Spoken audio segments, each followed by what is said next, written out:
ঝাল পরোটা খেতে ইচ্ছা না গেলে এইভাবে একবার এই মিষ্টি পরোটাটা বানিয়ে দেখো, খেতে এতটাই মজার হয়, একবার বানিয়ে খেলে বারবার বানাতে ইচ্ছা করবে, অন্য কোনো পরোটা খেতেই ইচ্ছা করবে না। আসসালামু আলাইকুম everyone, welcome back to my channel Mahi কিচেনে সকলকে স্বাগত জানাই নতুন আরও এক রেসিপি দেখার জন্য। তো প্লিজ বন্ধুরা, রেসিপিটা কোনো রকম স্কিপ না করে প্রথম থেকে শেষ পর্যন্ত দেখতে থাকো। আশা করছি আজকের আমার এই সুইট পরোটা রেসিপি তোমাদের ভালো লাগবে। পরোটা বানানোর জন্য প্রথমে এখানে একটা বোলের মধ্যে আমি 2 বাটি ময়দা নিয়ে নিয়েছি। তোমরা চাইলে ময়দা আটা দুটি মিশিয়েও পরোটাটা তৈরি করতে পারো।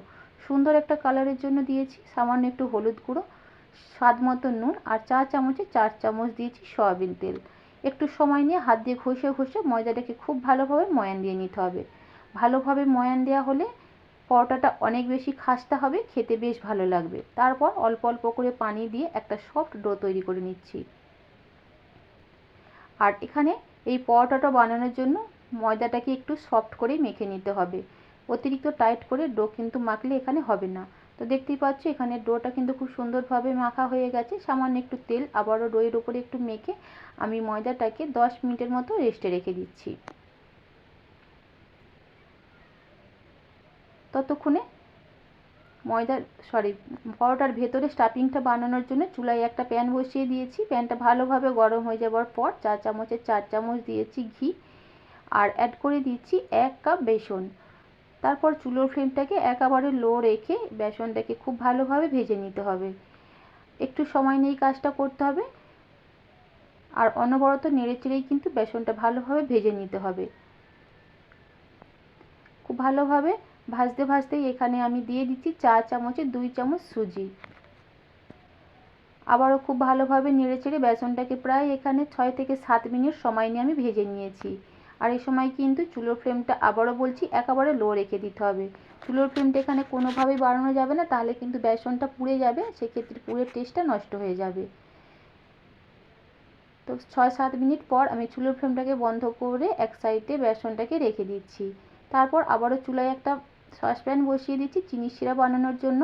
আমি যে কাপ মেপে বেসন ব্যবহার করেছিলাম সেই কাপেরই হাফ কাপ চিনি ব্যবহার করছি, আর হাফ কাপের একটু কম পানি ব্যবহার করছি।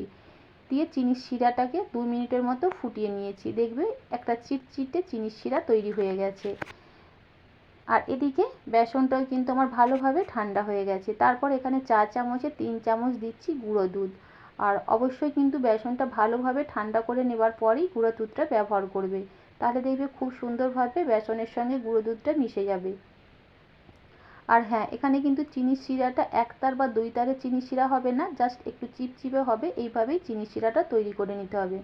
তারপর এই যে চুলোর ফ্লেমটাকে একেবারে লো রেখে চিনির শিরাটা আমি বেসনের মধ্যে ঢেলে দিয়ে ভালোভাবে নেড়ে চেড়ে একটা পুর তৈরি করে নিচ্ছি। সামান্য একটু এলাচ গুঁড়া ব্যবহার করছি সুন্দর একটা ফ্লেভারের জন্য। আর যারা মিষ্টি জাতীয় খাবারে নুন পছন্দ করো তারা দেবে, নাহলে কিন্তু স্কিপ করে যেতে পারো। আমি খুবই সামান্য পরিমাণ এখানে নুন ব্যবহার করছি। তারপর নেড়ে চেড়ে এই যে ডোটা খুব সুন্দরভাবে পুরটা খুব সুন্দরভাবে আমার রেডি হয়ে গেছে। এবার চুলোর ফ্লেমটাকে বন্ধ করে পুরটাকে আমি নামিয়ে নিচ্ছি।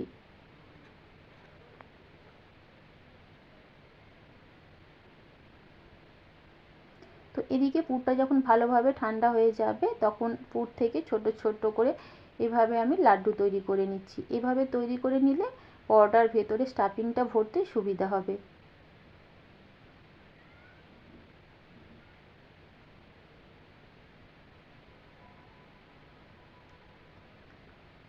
তো প্রতিটাই কিন্তু আমি এইভাবে লাড্ডুর মতো করে তৈরি করে নিয়েছি। আর 10 মিনিট পর ফিরে আসলাম। আর এই সময়ের মধ্যে কিন্তু ময়দাটা আমার খুব সুন্দরভাবে সেট হয়ে গেছে। আবারও একটু ভালোভাবে হাত দিয়ে ময়দাটাকে একটু মেখে নিচ্ছি। তারপর ছোট ছোট করে লেচি কেটে নিচ্ছি, ঠিক যেই সাইজের আমি পরোটাগুলো বানাবো।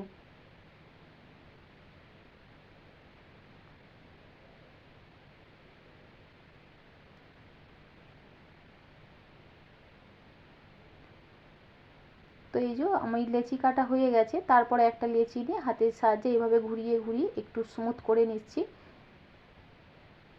আর এভাবে করে নিলে দেখবে রুটি বানানোর সময় কোনো অসুবিধা হবে না। তো এই যে এভাবে তৈরি করে নিয়ে এবার সামান্য একটু ময়দা ছিটিয়ে দিচ্ছি। তারপর একটা বেলনি দিয়ে রুটির মতো করে আমি বেলে নিচ্ছি। তারপর আগে থেকে যে আমি পুরটা রেডি করে রেখেছিলাম সেই পুরটা ভরে দিলাম। তারপরে খুব ভালোভাবে মুখটাকে এইভাবে একটু বন্ধ করে দিতে হবে। আর ময়দাটা যদি খুব ভালোভাবে মাখা হয় দেখবে রুটিটা কিন্তু খুব সুন্দরভাবে বেলে নিতে পারবে। আলতো হাতে এইভাবে রুটিটা ঘুরিয়ে ঘুরিয়ে আমি বেলে নিচ্ছি। দেখতে পেলে বন্ধুরা এখানে কিন্তু রুটিটা খুব সুন্দরভাবে আমার বানানো হয়ে গেছে। আরও একটা তোমাদের বানিয়ে দেখাচ্ছি।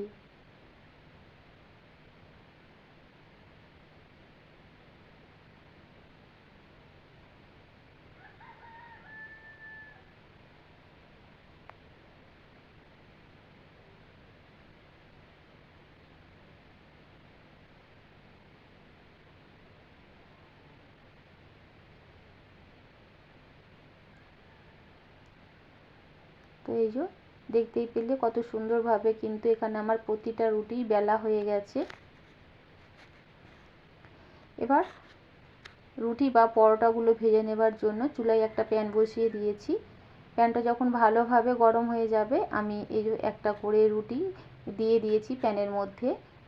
তারপর চুলোর ফ্লেমটা একেবারে লো টু মিডিয়ামের মাঝে রেখে রুটিগুলো ভেজে নিতে হবে বা পরোটাগুলো ভেজে নিতে হবে। একটা সাইড যখন ভালোভাবে ভাজা হয়ে যাবে অপর সাইডটাকেও উল্টে ভালোভাবে ভেজে নিতে হবে। তারপর দুটো সাইড যখন ভালোভাবে ভাজা হয়ে যাবে এখানে আমি ঘি দিয়ে দিচ্ছি।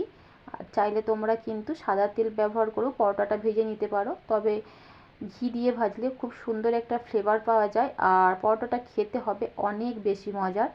তো যদি কখনো না বানিয়ে থাকো এইভাবে বেসনের এই মিষ্টি পরোটাটা, তো আমি রিকোয়েস্ট করব বন্ধুরা একবার হলেও বাড়িতে বানিয়ে দেখো। তারপর কমেন্ট বক্সে কমেন্ট করতে কিন্তু একদম ভুলবে না তোমাদের খেয়ে কেমন লাগলো। ভীষণ ভীষণ ভালো লাগে বন্ধুরা, একবার হলেও ট্রাই করো। তো আরও একটা তোমাদের বানিয়ে দেখাচ্ছি বা ভেজে দেখাচ্ছি। একটা সাইড যখন ভালোভাবে ভাজা হয়ে যাবে অপর সাইডটাকে উল্টে দিয়েছি।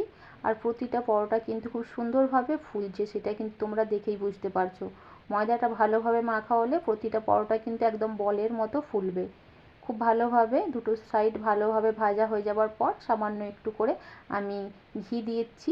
ঘি দিলে আবারও বলছি খুব সুন্দর একটা ফ্লেভার যেমন হবে, খেতেও অনেক বেশি ভালো লাগবে পরোটাগুলো।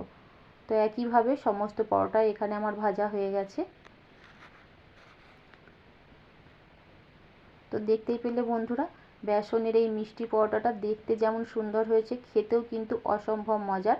যারা আগে কখনো এইভাবে ট্রাই করোনি আমি রিকোয়েস্ট করব একবার হলেও এইভাবে বেসনের এই মিষ্টি পরোটাটা বানিয়ে দেখতে।